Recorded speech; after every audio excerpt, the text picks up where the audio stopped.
बांग्लादेश में यूनुस की कुर्सी दरक रही है।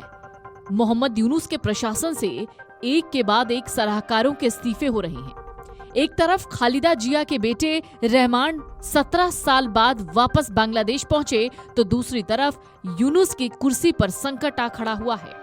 दरअसल गृह मामलों से जुड़े राज्य मंत्री स्तर के अधिकारी खोदा बख्श चौधरी को कट्टरपंथियों के प्रेशर में इस्तीफा देना पड़ा है। मोहम्मद यूनुस की अंतरिम सरकार लड़खड़ाती नजर आ रही है। यूनुस कैबिनेट से इस्तीफों का दौर शुरू हो गया है। मोहम्मद यूनुस को ताजा झटका लगा है जब गृह मामलों से जुड़े राज्य मंत्री स्तर के अधिकारी खोदा बख्श चौधरी ने अपने पद से इस्तीफा दे दिया।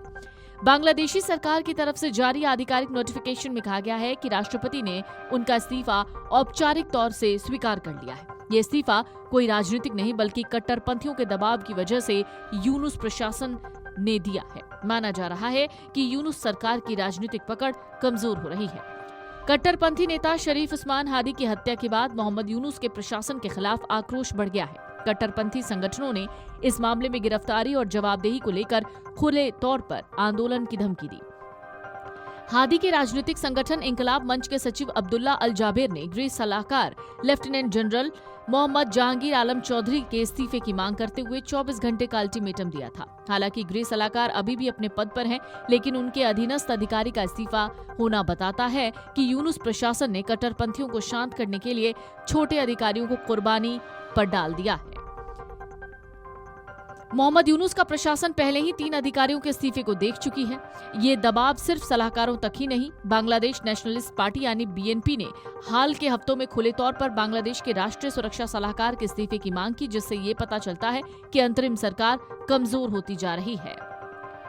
दरअसल इनका इस्तीफा ऐसे समय में आया है जब विद्रोह के नेता उस्मान हादी की मौत के बाद देश में हालात तेजी से बिगड़ रहे हैं। बांग्लादेश में लगातार जारी अशांति और हिंसा के बीच अंतरिम सरकार को एक बड़ा झटका लगा है। बांग्लादेश में पूर्व पुलिस महानिदेशक रह चुके खुदा बख्श चौधरी को 10 नवंबर 2024 को मोहम्मद यूनुस का विशेष सहायक नियुक्त किया गया था। उनका इस्तीफा ऐसे समय में आया जब विद्रोह के नेता उस्मान हादी की मौत के बाद देश में हालात तेजी से बिगड़ रहे हैं।